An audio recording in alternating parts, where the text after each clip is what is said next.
Gracias. Buenos días para todos. Tomen asiento.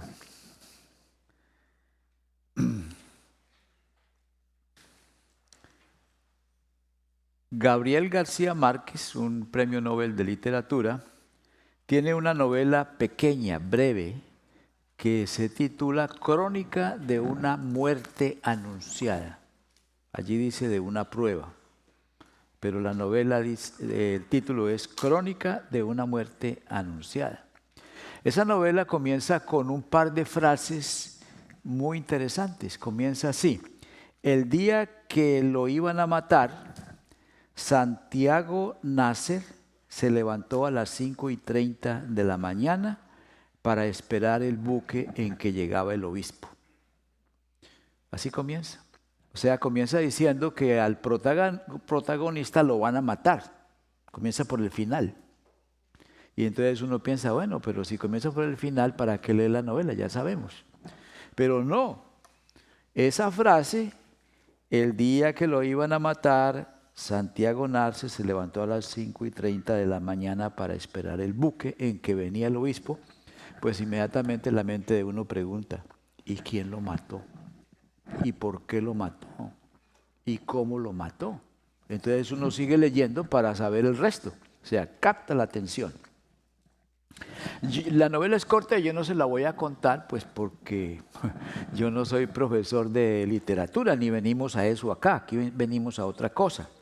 Pero la uso porque en el capítulo 22 de Génesis hay una historia, otra crónica, y el escritor comienza de una manera parecida, como que está usando la misma técnica. Vamos a mirar la semejanza. Gabriel García dice que Santiago Nasser, ahí está diciendo que es descendiente de árabe por el apellido, ¿no? Nasser, que madrugaba 5:30 de la mañana y que iba a esperar el buque del obispo, que ese fue el día en que iba a morir. Y en Génesis 22, el autor sagrado comienza diciendo, aconteció después de estas cosas que Dios probó a Abraham. Y entonces ya uno sigue leyendo con la conciencia de que se trata de una prueba. Dios va a probar a Abraham. Entonces uno quiere saber cómo y dónde, etc. Si dijera, aconteció después de estas cosas que Dios le dijo a Abraham, toma a tu hijo Isaac y llévalo al monte Moria y ofrécelo en el holocausto, pues uno lee diferente. Pero no, aquí nos está diciendo el autor sagrado que Dios probó a Abraham y comienza a narrar cómo fue la prueba. De manera que cuando vamos a estudiar esta historia, debemos estudiarla o leerla con la conciencia de que se trata de una prueba. Y yo hice eso, ¿no? Lo estudié pensando que era una prueba. Y de allí yo pude obtener 4 enseñanzas de cómo Dios nos puede probar a nosotros. 4 enseñanzas de cómo Dios nos puede probar. Entonces, la primera enseñanza es que Dios tiene derecho a probarnos. Él tiene derecho a probarnos. Y ahí tenemos otra vez verso 1 y 2, que ya leímos el 1, y que cuando Dios le dice a Abraham, él responde, aquí estoy, y Dios le dice, toma ahora tu hijo, tu único, Isaac, a quien amas, y vete a la tierra de Moria y ofrécelo en holocausto. O sea, llévalo allá, dególlalo, ponlo sobre un altar con leña y quémalo. Eso es lo que le pidió. Dios tiene derecho a probarnos, porque aquí Dios no le está pidiendo permiso a Abraham, ni le está diciendo, ¿quieres pasar por una prueba? Nada de eso. Simplemente le dice, haz esto. Nosotros que estamos leyendo sabemos que es una prueba, pero Abraham no sabía. ¿Sí me entienden? Es que nosotros cuando estamos viendo una película a veces vemos que el protagonista se está relacionando y confiando con los que lo van a intentar matar y uno dice, pero ¿cómo hace eso? Bueno, es que él no sabe, pero nosotros sí. Entonces aquí nosotros sabemos que Dios lo va a probar, pero Abraham no está consciente de que es una prueba. Él está experimentando, está viviendo esa situación. Y es una prueba de fe. Muy importante, cuando Dios nos prueba, prueba nuestra fe. Porque la fe es lo que nos relaciona con Dios. El justo por la fe vivirá. También dice que sin fe es imposible agradar a Dios, porque es necesario que el que se acerque a Dios crea que Él existe, ¿no? Entonces, la fe es clave para pasar una prueba. Y es una prueba de fe que tiene el propósito de llevarnos a otro nivel, de volvernos más fuertes espiritualmente. Entonces, la intención aquí es la misma. Y Dios ya había probado muchas veces a Abraham. Pues ya era un hombre de 100 y pico de años, y entonces aquí viene una más, y parece que esta fue la máxima prueba. Toma a tu hijo Isaac, a quien amas, y ofrécelo en holocausto. Para realizar eso, Abraham tenía que realizar varios movimientos. El primero, tomar a su hijo y hacer un viaje de 80 kilómetros. Si uno mira en el mapa, Abraham estaba en un lugar llamado Beersheba, donde hoy en día existe una ciudad. En algún lugar de esa ciudad estaba Abraham, y viajar 80 kilómetros hacia el norte hasta Jerusalén.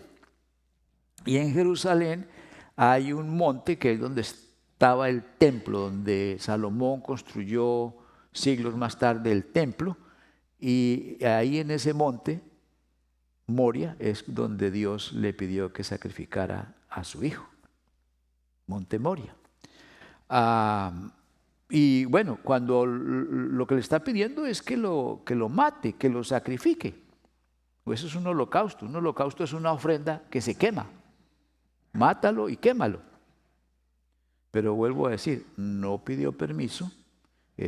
Abraham tenía derecho a decir no o decir sí. Pero Abraham obedeció y procedió a hacerlo. Y ahí es donde está la fe de Abraham, ¿no? Por eso él es conocido como el hombre de la fe. Abraham ya había caminado con el Señor unos 37 años, lo llamó a la edad de 75. A los 100 nació Isaac y habrían pasado 10, 12 años más. Entonces, todavía Dios está buscando que Abraham crezca más, se vuelva más fuerte espiritualmente. La segunda enseñanza que encontré es que Dios nos prueba o te prueba pidiéndote renunciar a algo. Renunciar a algo. Y Dios le dijo, toma ahora a tu hijo. Y le aclara, es tu único, porque tenía otro que era Ismael, pero acuérdese que lo tuvo que echar de la casa. No quería, pero le tocó. Y le aclara, a quien amas, ofrécelo en holocausto. Realmente Abraham había pasado por otras pruebas. Yo creo que la primera prueba que Dios le puso a Abraham está en Génesis 12, 1 al 3, cuando lo llama. Y le dice, sal de tu tierra, sal de la casa de tu padre, deja a tus parientes y vete a la tierra que te mostraré. Eso es una prueba también. Y Abraham dijo, ok, lo hizo. Pero en esa primera prueba, ¿qué era realmente lo que Dios le estaba pidiendo a Abraham? ¿Sabe qué? Le estaba pidiendo que renunciara a su pasado, porque él vivía en Ur de los Caldeos. Tenía 75 años. Uno de los 75 años ya tiene su vida hecha y formada. Tiene su manera de pensar. Por eso dicen que es más fácil que la gente se convierta a Cristo cuando niño que cuando adulto. Porque ya está uno estructurado, está fosilizado, ¿no? Entonces es muy difícil cambiar. Entonces Dios le dice a Abraham, renuncia a tu pasado, a tus costumbres, a tus tradiciones, a tu manera de pensar, a tu manera de ver la realidad, porque va a formar un pueblo nuevo. Y entonces Abraham desaprende todo eso, deja todo para comenzar algo nuevo. Y entonces que tu descendencia comienza diferente. Está pidiendo que renuncie a su pasado. Y algunos dicen que el pasado no existe, que es fácil, ¿no? El pasado no existe y no se puede reconstruir, y de ahí, de esa manera, despachamos las cosas, pero no es así. El pasado no existe, es verdad, ya pasó, pero el pasado está presente en nuestras vidas. Está presente en forma de traumas. Por ejemplo, si usted de niño lo mordió un perro y ahora le tiene miedo al perro, cuando ve un perro se asusta. Ese es el pasado que está presente. Si a usted una mujer o un hombre lo traicionó en el amor y ahora desconfía, ahí está el pasado presente. Eso dolió y ahí quedó. ¿En qué otra forma el pasado está presente? En forma de hábitos. Si a usted le enseñaron de niño que beber, que los machos son los que beben, y creyó esa mentira y comenzó a beber, y hoy en día tiene ese vicio, ahí está el pasado presente. Se aprendió a fumar marihuana y fuma hoy, pues ahí está el pasado presente. Pero el Señor está diciendo, la prueba es, deja tu pasado. Ahora, el pasado también puede estar en forma de culpas, cosas que yo hice mal en el pasado y me traen culpa, ahí está. O en forma de vergüenza, también está. La diferencia entre la culpa y la vergüenza es que en la culpa yo me siento mal por lo que hice, pero en la vergüenza uno se siente mal por lo que uno es. Y entonces, si a usted le está pasando eso, ahí está el pasado presente. Ahí está molestando, ¿no? El pasado. También el pasado puede estar presente en forma de orgullo. Yo nací en Panamá y soy panameño de hueso colorado, ¿no? Por no poner otros nombres, ¿ya? Porque aquí no hay panameños, creo. Pero a veces somos orgullosos de cosas que no deberíamos estar orgullosos, porque no son buenas. Y a veces esas cosas nos dividen como pueblo de Dios. Ahí está el pasado presente. Pero la primera prueba que Dios le puso a Abraham fue, deja tu pasado. Vamos a comenzar de nuevo. Pero aquí en el capítulo 22, Dios le está pidiendo otra cosa a Abraham. ¿Sabe qué le está diciendo? Renuncia a tu futuro. ¿Por qué? Porque cuando le dice, toma a tu hijo Isaac, a quien amas, y vete a la tierra de Moria y haz un holocausto con él. ¿Qué representaba Isaac para Abraham? Fíjese que le dice, tu único. Porque ya tuvo que renunciar a Ismael. Cuando Sara se puso difícil y le dijo, echa a ese muchacho y a su mamá de aquí de la casa. Abraham dice, eso está muy duro. Pero cuando Dios le dio luz verde, entonces lo echó. Pasó por esa prueba. Ahora Dios le está diciendo, sacrifícame al único que te queda, a Isaac. Isaac para Abraham representaba toda su vida, porque desde los 75 años él estaba soñando con el hijo que Dios le había prometido y con una descendencia. Y había orado por ese hijo y lo había reclamado. Una vez que le dijo, Señor, mire todo lo que me has dado y a quién voy a heredar, ¿no? Y reclamó ese hijo. Y todo lo que tenía era para ese hijo. Ese hijo representaba su futura descendencia. Vivía para eso. Y ahora Dios le dice, sacrifícalo en holocausto. Le está pidiendo que renuncie a su futuro. Renunciar al futuro. Eso es una prueba seria, ¿no? ¿Quién quiere renunciar al futuro? Todos los planes que usted tiene. Que cuando tenga tanto dinero me voy a volver para mi país y voy a hacer esto y aquello. Y tiene un montón de planes. Y que Dios le diga, no es eso lo que quiero. Está duro. Esa es una prueba bastante difícil. Wow. Bueno, la tercera enseñanza es que Dios te prueba esperando tu disponibilidad. Dios espera que tú estés disponible cuando te prueba. Miren el versículo 1 otra vez, no hemos salido de ahí. Aconteció después de estas cosas, que ya vimos antes, que Dios probó a Abraham y le dijo, Abraham. ¿Y qué respondió Abraham? Aquí estoy. Las versiones Reina Valera más antiguas dicen, heme aquí, aquí estoy. Eso quiere decir, listo, estoy disponible, disposición. ¿Y por qué Abraham estaba dispuesto? Porque Abraham era un hombre de fe, él confiaba en Dios.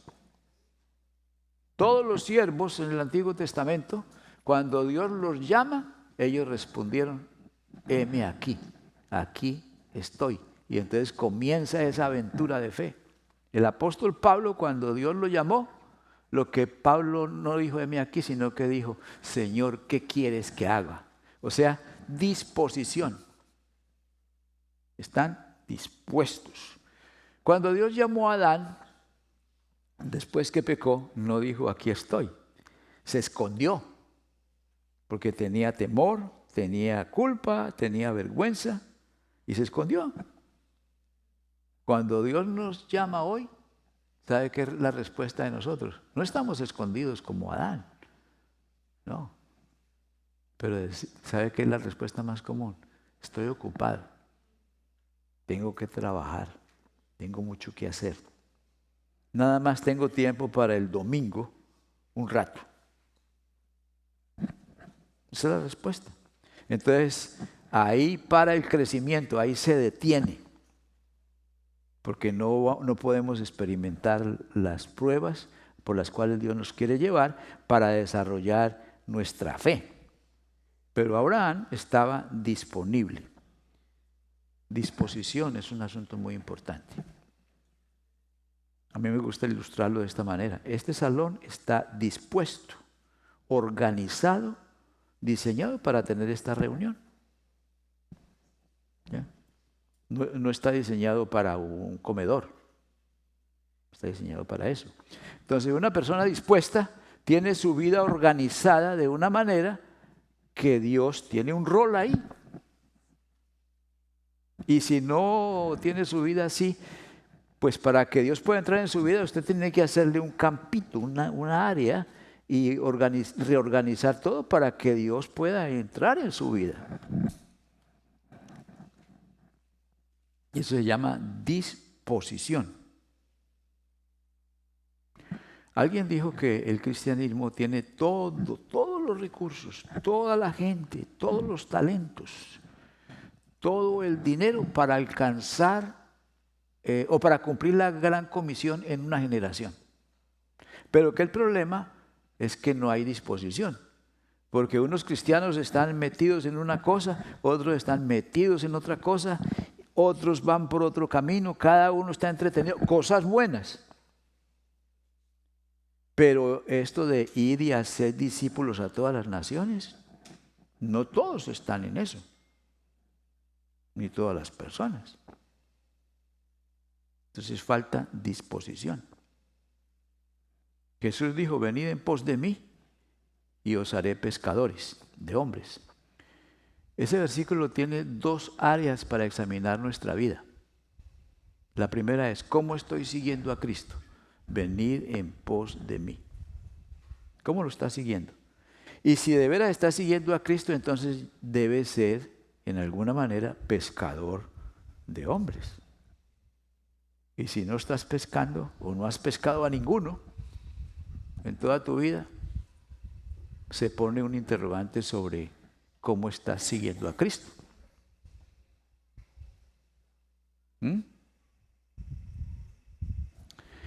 Entonces esto es un problema de disposición, La cuarta enseñanza dice que Dios te prueba esperando tu obediencia. Dios te prueba esperando tu obediencia. Miremos el verso 3. Abraham se levantó muy de mañana, ensilló su asno, tomó consigo 2 de sus siervos y a Isaac su hijo, y después cortó leña para el holocausto, se levantó y fue al lugar que Dios le había dicho. Y continúa el relato. Se levantó muy de mañana, se levantó muy de mañana. Cuando Dios le daba luz verde a Abraham para algo, él se levantaba temprano y lo hacía. Por ejemplo, cuando Sara le dijo, echa a Ismael de la casa, no lo hizo inmediatamente. Le dolió, le pareció grave, pero cuando habló con Dios y Dios le dijo, es lo que debes hacer. Al otro día se levantó tempranito y lo hizo. Aquí Dios le está pidiendo que sacrifique a Isaac, y cuando ya Abraham entiende eso, ¿qué hace? Se levanta muy de mañana y pone manos en el asunto. Comienza a ejecutar eso. Eso se llama obediencia. ¿Por qué es obediente? Porque él está disponible. ¿Y por qué está disponible? Porque tiene fe. Abraham tenía sus problemitas. Él no fue un hombre perfecto. Como todos los siervos en la Biblia tenían sus problemas, Abraham tenía los suyos. Y los hemos comentado aquí algunos. Pero es conocido como el padre de la fe, como el hombre de fe. Y aquí lo tenemos levantándose temprano para hacer lo que Dios le ha pedido. Un problema de nosotros es la postergación, que en inglés le dicen, a mí me costó aprender esa palabra, procrastination. Pero es postergación, ese aplazamiento. Ya sabemos lo que Dios quiere de mí o de cada uno de nosotros. Tenemos un conocimiento de qué Dios quiere de uno. Y lo que hace es que lo aplaza, lo posterga. O cuando lo entiende, entonces piensa, bueno, en enero, ¿no? Vamos a dejarlo para enero, que comenzamos el año nuevo, entonces voy a comenzar bien con Dios. Lo aplaza. O cuando me case, o cuando gradúe, o cuando mis hijos se hayan ido de la casa. Ponemos un montón de cosas y aplazamos el asunto. Abraham se levantaba muy de mañana y lo hacía. No lo aplazaba. Por eso es un hombre de fe, conocido por eso, por la fe. Nada lo pudo detener a Abraham, solo Dios lo detuvo. Porque cuando ya lo iba a sacrificar, el ángel de Jehová lo llamó desde el cielo y le dice, Abraham, detente, ¿no? Dios lo tuvo que parar, porque estaba determinado. Entonces Abraham era un hombre obediente. Pero hay una situación con esto del sacrificio de Isaac. Yo digo que Abraham sí sacrificó a Isaac por el principio de las 2 creaciones. El principio de las 2 creaciones dice que todo se crea 2 veces. Todo lo que vemos y existe se ha creado 2 veces. Primero mentalmente y después físicamente. Entonces cuando Dios le dijo, sacrifícalo en el holocausto, le pidió eso, entonces Abraham decidió que sí y tuvo la creación mental.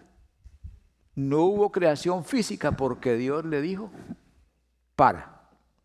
suficiente. Acuérdense que se trataba de una prueba, ¿no? Pero Abraham mentalmente sí sacrificó a su hijo. Y este relato del sacrificio de Isaac, en cierta manera es profético,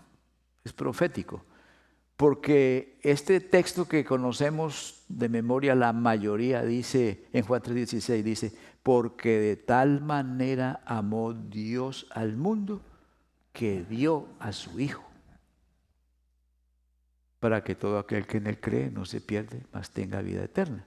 Ese versículo 16 está despuesito del relato de Cristo y Nicodemo, cuando Cristo le dice a Nicodemo que como Moisés levantó la serpiente en el desierto, así es necesario que el Hijo del Hombre sea levantado, ¿no?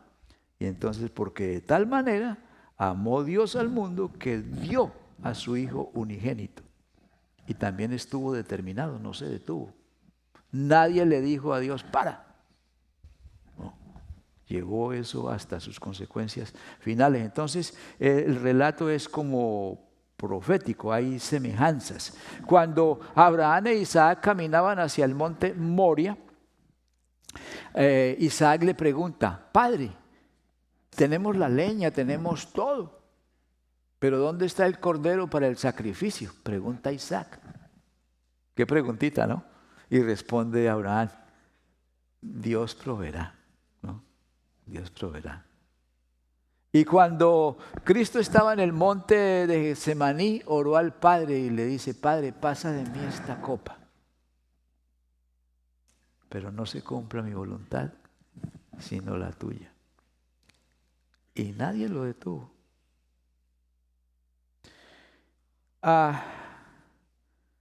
El monte Moria entonces está en lo que hoy es Jerusalén y donde estaba el templo de Jerusalén. Hoy en día no está el templo, está la mezquita de Omar, que construyeron los musulmanes hace unos siglos, está ahí en ese mismo lugar.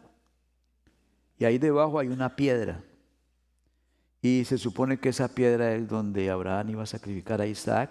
Y según los musulmanes, esa piedra es el último lugar donde el caballo de Mahoma pisó para ir al cielo, porque ellos tienen esa leyenda de que Abraham fue al cielo en un caballo, Mahoma fue al cielo en un caballo y que el caballo de ahí partió. Y la primera vez que yo fui allá a Jerusalén, permitían entrar a la mezquita de Omar. Las últimas veces que he ido no ha sido posible, pero esa vez había como una buena relación, un tiempo como de paz, y permitían entrar. Y yo entré, y ahí está la piedra.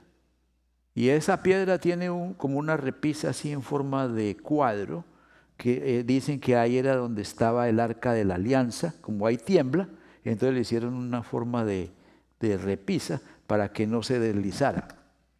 Y la gente entra y toca esa piedra y bueno, es interesante. Ese es el monte Moria. Jerusalén es una ciudad de colinas y no se distingue mucho ahora con las nuevas construcciones y carreteras y todo, pero es un lugar de varias colinas. Entonces está la colina del monte Moria, donde Isaac casi es sacrificado. Pero ahí está también el monte de los olivos, donde está el jardín, donde el Señor Jesucristo le dice, Padre, pasa de mí esta copa, no se cumpla mi voluntad, sino la tuya. Y ahí también está el monte Calvario, donde Cristo fue inmolado o sacrificado. Entonces es muy interesante todo esto. Pero el tema aquí es la fe, la prueba de la fe. Y yo quiero aclarar una cosa en cuanto a la fe. Miren la fe de Abraham. ¿Qué clase de fe era la de Abraham? La fe que madruga a obedecer, levantándose muy temprano.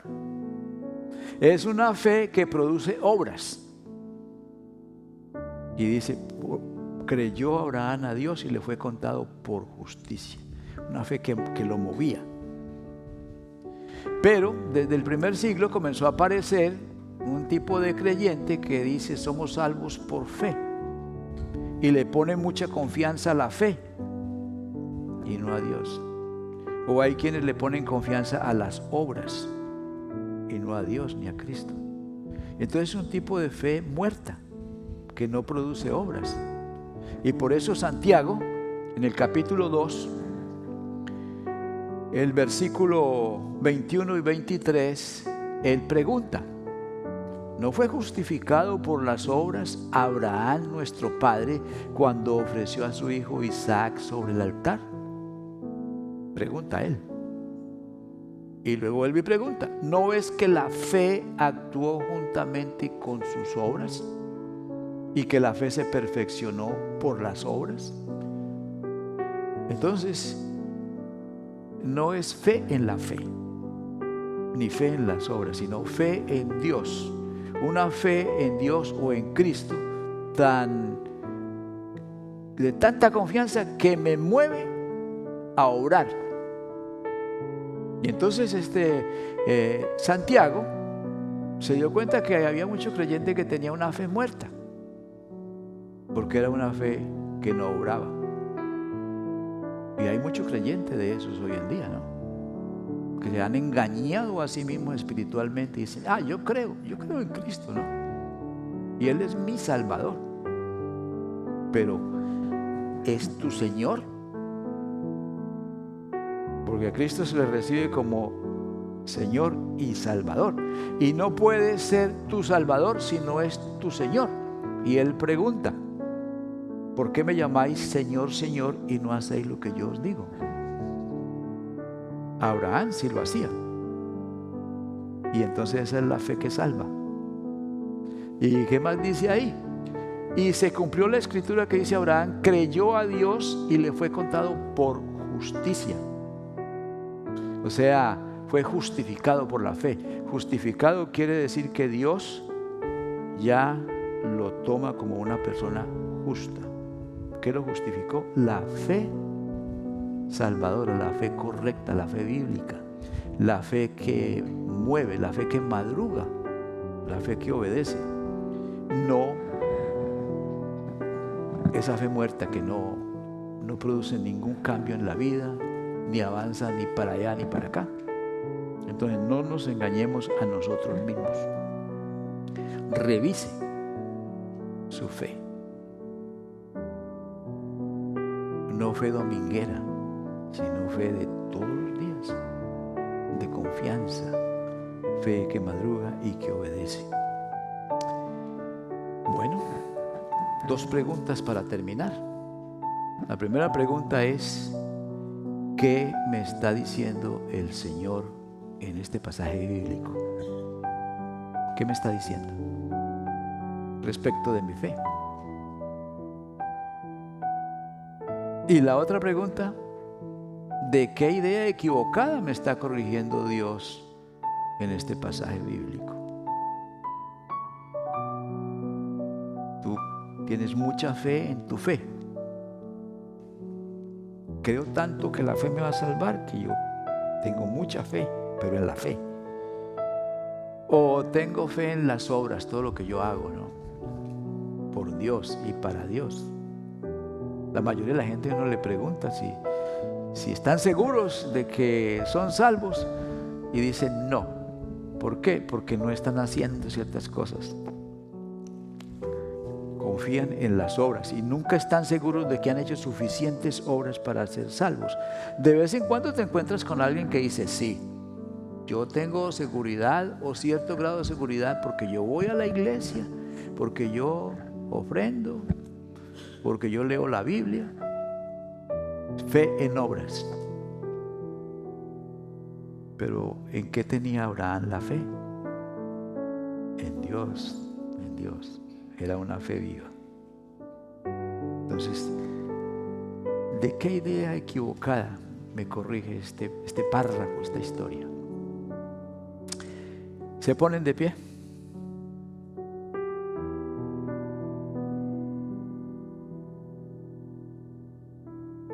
Y vamos a hacer la oración para terminar esta meditación. Y a medida que yo voy orando, hago pausas para que usted vaya participando y vaya haciendo su oración individual. Entonces mi oración comienza así, usted me sigue y va armando su propia oración. Señor, a veces me da temor de lo que tú me puedas pedir o de las pruebas que me puedas mandar.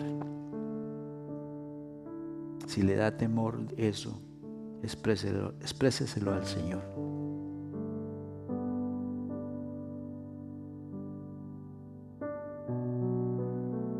Padre, pero teniendo en cuenta que tú no te detuviste ni por un momento a entregar a tu Hijo Jesucristo como sacrificio por nuestros pecados, entonces no tengo nada que temer. si tú has hecho eso por mí, no hay nada que me pueda separar de tu amor y de tu misericordia. Dele gracias a Dios por su amor.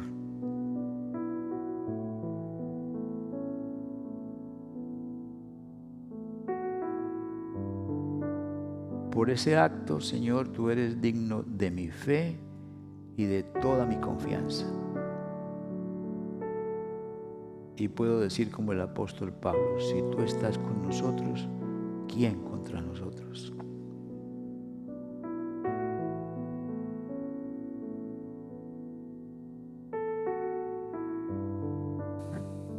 Dígale, Señor, no hay nada que yo pueda hacer para agradecer o superar tu inmenso amor. Lo único que puedo hacer es decirte, aquí estoy, heme aquí, como Abraham. Dígaselo.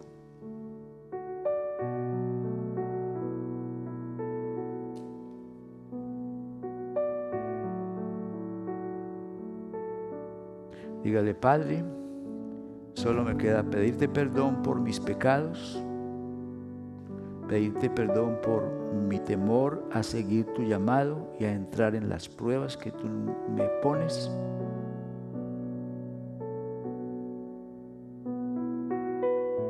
Dame una fe semejante a la de tu siervo Abraham, una fe que yo la pueda usar en mis tiempos de pruebas, en mis tribulaciones y en mis tentaciones. Amén.